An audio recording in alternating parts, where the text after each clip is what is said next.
దేవుడు ఒక వ్యక్తిని వాడుకోకముందు ఆ వ్యక్తిని క్రమశిక్షణ గుండా తీసుకెళ్తాడు. మీరు మిలిటరీలో జాయిన్ అవ్వండి, ముందు క్రమశిక్షణ నేర్పిస్తారు. ప్రొబేషన్ ఎందుకు? ఒక ఉద్యోగంలో ప్రొబేషన్ ఎందుకు? మీరు గాడిలో పడాలి.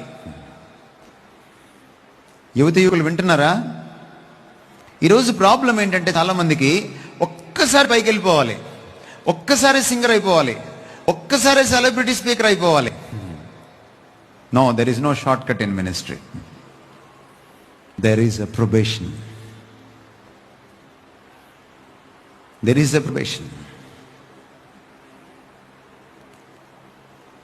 నేను ప్రసంగికుణ్ణి కాకముందు దాదాపుగా 10 సంవత్సరాలు దేవుడి దగ్గర వెయిట్ చేశాను. నేను టీవీలోకి రాకముందు మరొక 10 సంవత్సరాలు దేవుడి దగ్గర వెయిట్ చేశాను. దేవుడు కాడి మోపేటప్పుడు ప్రొబేషన్ కూడా తీసుకెళ్తాడు. దాన్ని మనం యాక్సెప్ట్ చేయాలి. ఎప్పుడైతే ప్రొబేషన్ ఉండదో మినిస్ట్రీ ఎలా పడితే అలా ఉంటుంది. తప్పులు చేస్తాం, కవర్ చేసుకున్నాం, మనకు అర్థం కాదు ఎలా చేయాలో. 10 మంది మెప్పు కోసమే చూస్తాం. కానీ మినిస్ట్రీ అప్పగించిన వాడు ఆయన. మళ్ళీ చదువుతున్నాను మీకోసం.